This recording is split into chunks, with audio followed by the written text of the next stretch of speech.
नमस्कार सबको। लक्ष्मण पवार की फ्रॉम वेदांत बिल्टेक सोल्यूशन से। जैसे कि लास्ट टॉपिक था परचेज ऑर्डर।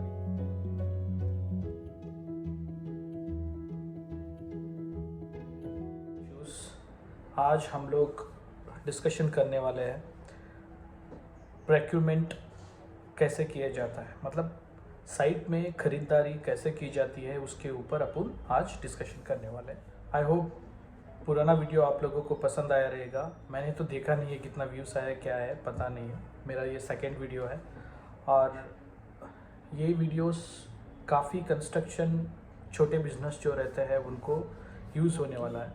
सबको यूज़ हो ऐसे कवर करना है टॉपिक, तो मैं कर रहा हूँ। ऐसे कवर करके मैं आपको एक्सप्लेन करूँगा कि आपको किस हद तक ये यूज़ होता है। बेसिकली ये जो मैं बात कर रहा हूँ ये मेरा एक्सपीरियंस के ऊपर डिपेंड है और मेरा एक्सपीरियंस जितना सालों से है और मैंने खुद की कंपनी चला के रखी है अभी, और मैंने ये छोटी छोटी चीज़ें पॉइंट आउट किया है जो आपको मैं बताना चाहूँगा। बेसिकली ख़रीदारी करने के टाइम पे चीज़ों को जो ध्यान रखना है उसके बारे में आज मैं डिस्कशन करने वाला हूँ आप सबके सामने। आई होप कि ये वीडियोस और कुछ पॉइंट्स जो मैं डिस्कशन करने वाला हूँ आप लोग के सामने वो आपको यूज़ हो। और वीडियो बनाने का मकसद मेरा ये नहीं है कि हर एक पॉइंट्स को लेके लंबा खींचना या जस्ट वीडियो बना के अपलोड करना। हर एक पॉइंट के पीछे या मुझे अगर कुछ आता है तो देन ओनली आई कैन, अगर एक्चुअली नहीं आता है तो मतलब ही नहीं है वीडियो बना के अपलोड करने में और कुछ पॉपुलैरिटी बटोरने के लिए, वो मैं नहीं करता। और मे बी बहुत सारे यूट्यूबर्स हैं उनसे मेरे को सीखने को भी मिलता है। जैसे अगर मुझे कुछ पता नहीं है तो भी मैं सर्च कर लेता हूँ। कुछ चीज़ मैं देखता हूँ जब यूट्यूब में, तो उस टाइम पे हम लोग सर्च करके देख लेते हैं और यूट्यूब्स में सब कुछ मिलना है ऐसे कुछ ये नहीं है। तो मेरे को जितना पता है मैं आपको सर्कुलेट कर रहा हूँ और समझा भी दूँगा। तो पहला पॉइंट आता है, कोई भी अपना कंस्ट्रक्शन साइट पहले स्टार्ट होता है। बिफोर स्टार्टिंग सपोज समझो आपको परचेज ऑर्डर इशू हो गया है और उसके बाद आपको टीम अलोकेट करना है। उसको हम लोग बोलते हैं कंस्ट्रक्शन फील्ड में मोबिलाइजेशन आप करने से पहले ऑफिस में आपका टीम को आप असाइन कर दीजिए कि जो रॉ मटेरियल लगता है कंस्ट्रक्शन के लिए, जो रॉ मटेरियल लगता है उसका रेट्स निकालना स्टार्ट करें।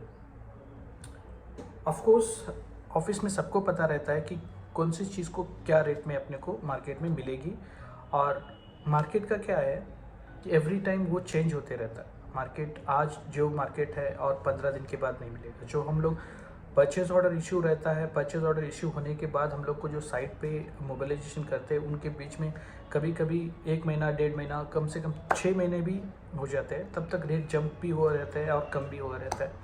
तो बेस्ट है अपना ऑफिस टीम में जो प्रोक्यूरमेंट जो एचओ रहता है या कोई प्रोक्यूरमेंट है बंदा आपके साइट में, तो उनको आप असाइन कर दीजिएगा। जो बेसिक रेट्स है मटेरियल्स के वो पूरे ले लिए। पहली बात, बेसिक रेट मिलने के बाद आपको सेकेंड स्टेप करना है, जो आइटम वाइज लिस्ट निकालनी है। फॉर एग्जांपल अभी बिल्डिंग का मटेरियल है, बिल्डिंग आपको बनानी है कहीं पे और आपको बिल्डिंग का एलिमेंट्स जो मटेरियल्स लगती है तो वो मटेरियल्स के पूरे एक लिस्ट बनानी है। लिस्ट के साथ में आगे आपको वेंडर 1, वेंडर 2, वेंडर 3, 3 वेंडर्स का लिस्ट बनानी है और हर एक वेंडर के नीचे जो उनका डिटेल्स, उनका रेट क्या है वो मार्केट से निकाल लेनी है before starting a construction work. जब एक बार आप मटेरियल का रेट निकाल लोगे तो उसके बाद आपको जो बेस्ट लगता है, सभी में जो 3 वेंडर्स के अंडर में कोई भी एक वेंडर रहेगा जो आपको बेस्ट रेट दिया रहेगा। अब वो वेंडर से आपको डिस्कशन करना है। डिस्कशन इन द सेंस उसको नेगोशिएशन करना है। नेगोशिएशन करके आपको जो बेस्ट नेगोशिएट जो कर सकते हैं वो करके उसके बाद उनसे आप आगे फर्दर कोटेशन का डिस्कशन कर सकते हैं। एक बार कोटेशन मिल गया then you have to jump to the PO issues procedure last video में मैंने बता दिए, तो वैसे आपको फॉलोअप लेके टाइप करना है। एक बार रेट्स वगैरह आपका फाइनल हो गए, पीओ उनको आप रिलीज़ कर दिए, फिर आपको जस्ट फॉलोअप लेना है मटेरियल कैसे साइट पे पहुँचे और क्या क्वालिटी है मटेरियल की। एक चीज़ ध्यान रखना, कोई भी वेंडर अगर आपको कम रेट में दे रहा है और वो जैसे आप नेगोशिएट कर रहे हैं वैसे नेगोशिएट होते जा रहा है, तो मेरा पर्सनल रिक्वेस्ट है आप जाओ उनके जहाँ पे मटेरियल सप्लाई करते हैं, whether it is a factory और कोई भी मैन्युफैक्चरिंग यूनिट्स हो या उसका शॉप हो, उसका ऑफिस हो, आप जाके विजिट कर लीजिए। एक बार विजिट करने के बाद आपको पता चल जाएगा वेदर दैट इज़ जेन्युइनिटी है या नहीं है। आपको क्लियर में पता चल जाएगा कि वेंडर क्या स्टेटस में है। अगर हम लोग को कुछ पता नहीं है, हम लोग सिर्फ ओरली फ़ोन पे ही बात करके फिर मटेरियल मंगवा लिया, साइट पे आने के बाद पता चले कि मटेरियल का क्वालिटी बहुत ख़राब है, उस टाइम पे आप रिग्रेट फील करोगे। वो ऐसा नहीं करना है।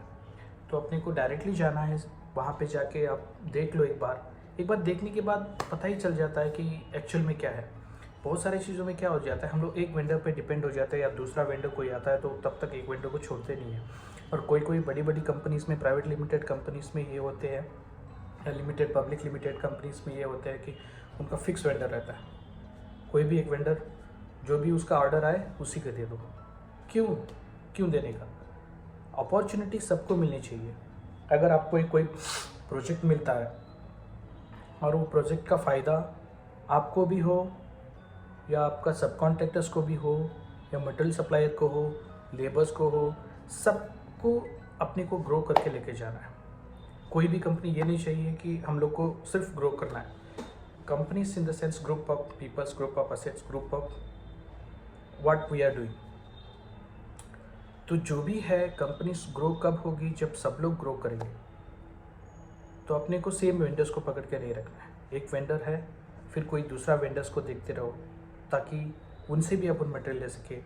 क्या होता है, सेम वेंडर से लेने से वो वेंडर कब आपको रेट बढ़ा के दे दे कुछ पता नहीं चलता है, तो वो नहीं करना। तो अपॉर्चुनिटी सबको मिलनी चाहिए और उसी के हिसाब से अपने को प्लान करके प्रोजेक्ट एग्जीक्यूशन करना चाहिए। ये हो गया अपना प्रोक्यूरमेंट का फंडा। जैसे अपन प्रोक्यूरमेंट करते हैं, कैसे करते हैं और कैसे नेगोशिएशन करके लेना है। तो उसके बाद मटेरियल साइट पे आने के बाद नेक्स्ट क्या होनी चाहिए? Material checkup, quality report. और क्वालिटी रिपोर्ट के बाद मेन चीज़ तो ये है, क्वालिटी रिपोर्ट्स मिलने के बाद आपको मटेरियल का और क्वालिटी रिपोर्ट का कंपैरिजन भी करना चाहिए। जब मटेरियल साइट पे आ गई, क्वालिटी रिपोर्ट भी आपके हाथ में है, then you have to check whether that quality report is genuine और नॉट। कोई वेंडर्स ऐसे रहता है कि मटेरियल कोई अलग दे दिया, क्वालिटी रिपोर्ट कहीं से बना के दे दी। वैसे नहीं होता है। और मेजरली अपना जो साइट इंजीनियर्स लोग रहते हैं वो लोग ये चीज़ों पे ध्यान देना चाहिए और ये ज़रूरी भी है। Site engineers in the sense कुछ ये नहीं है कि साइट सुपरवाइजर जैसे काम करें। उनको मेजरली ये चीज़ चेक करना चाहिए क्वालिटी क्या होती है। क्वालिटी इन द सेंस कुछ भी आप देखो कि हाँ फिनिशिंग अच्छा है, that is not a quality.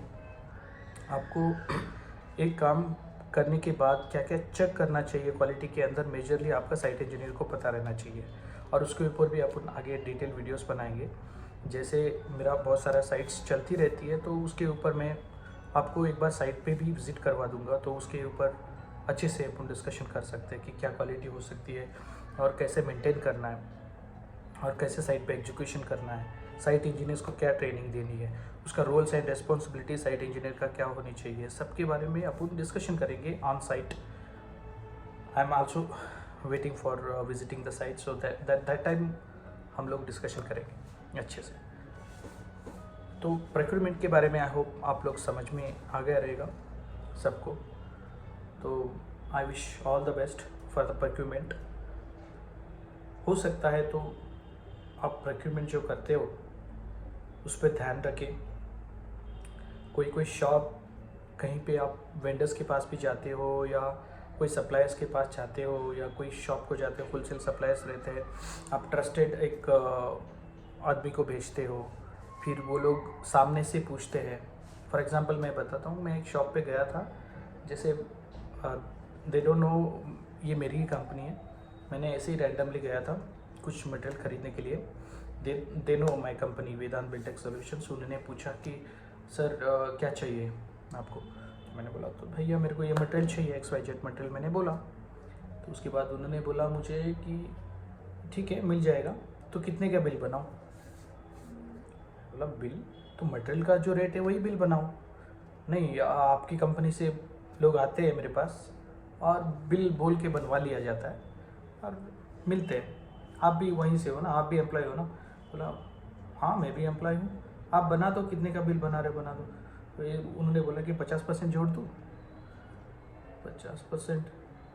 फिर मेरा तो होश उड़ गए, शॉक हो गया मैं कि यार ये क्या हो रहा है, ऐसे होता है। लेकिन कंपनी को अगर हम लोग को आगे लेके जाना है, ये रिक्वेस्ट है सभी एम्प्लॉयज़ को और सभी कर्मियों को जो काम करते हैं, अपना एम्प्लॉयज़ हो, लेबर्स हो या इंजीनियर्स हो, प्रोक्योरमेंट वाले हो, कोई भी हो, जेन्युइनिटी और हॉनेस्टी जो होती है एक बार जाने के बाद मिलती नहीं है और अपने को इसको कायम रखना है। जेन्युइनिटी और हॉनेस्टी ऐसी चीज़ है जो इंसान को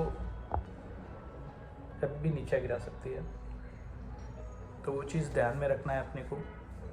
तो आई होप कि ऐसा ना कोई करे, होना नहीं चाहिए। कि क्या होता है कि 50-10 रुपये मिलने से या 500-600 रुपये मिलने से कोई आदमी सडनली अमीर नहीं बन जाता। अगर रिक्वायरमेंट है तो डायरेक्टली रिक्वेस्ट कर सकते हैं ऑफिस में, तो मिल जाएगी, ऐसा नहीं होता है। तो कंपनियों को और सीनियर मैनेजमेंट को ये चीज़ देखना है और ये छोटे छोटे लूप होल्स को क्लोज करने हैं। कभी भी पाई का हिसाब डालेंगे तो भी करोड़ों में बनेगा, तो पाई हिसाब ही नहीं रखेंगे तो करोड़ों क्या देखेंगे, तो वैसा है। तो ये चीज़ ध्यान रखो, प्रोक्योरमेंट में लूप होल्स मत छोड़ो। और बेस्ट है कि procurement should be in a planned way और स्टेज वाइज करो। साइड से आएगी, कोई साइट मैनेजर का अप्रूवल होगा, ऑफिस में प्रोक्योरमेंट का अप्रूवल, मैनेजर का अप्रूवल होगा, then payment will be released. ऐसे आप स्टेप वाइज बनाओ। स्टेप वाइज एक बार अप्रूवल होने के बाद then it will jump to payment section. ऐसे होने से क्या होता है ना, लूप होल पता चल जाता है कि हर एक जगह से फिल्टर होकर आने तक लूप होल पता चलता है। और डायरेक्ट पेमेंट ना किया जाए। कोई भी वेंडर को सब समझो, आप किसी को पेमेंट करना है तो साइट से रिक्वेस्ट आया, तुरंत पेमेंट डायरेक्टली ट्रांसफ़र कर दिया। That has not to be happen. ऐसे क्या होता है, सडनली पेमेंट चला जाता है, वो किसके अकाउंट में, भले ही आप कोई कंपनी के अकाउंट में डाला हो, लेकिन आपको इतना हॉनेस्टी जेन्युइनिटी नहीं दिखेगी उसके अंदर। तो उनसे अकाउंट डिटेल्स लो, उनसे बात करो, सप्लायर से उनको मटेरियल के बारे में डिस्कशन करो, क्या रेट में मिला है मटेरियल उनको। अगर ये रेट में मिल रहा है तो उनको ये भी पूछो कि ये मटेरियल तो मेरे को इस रेट में मिल रही थी, तो आपने इस रेट में कैसे दिए, तो वो भी आप डिस्कशन कर सकते हो उनको। तब आपको जेन्युइनिटी पता चलेगी, whether that supplier is a genuine और नॉट, और someone is involve in that. ऐसे भी आप चेक कर सकते हैं, क्रॉस चेक।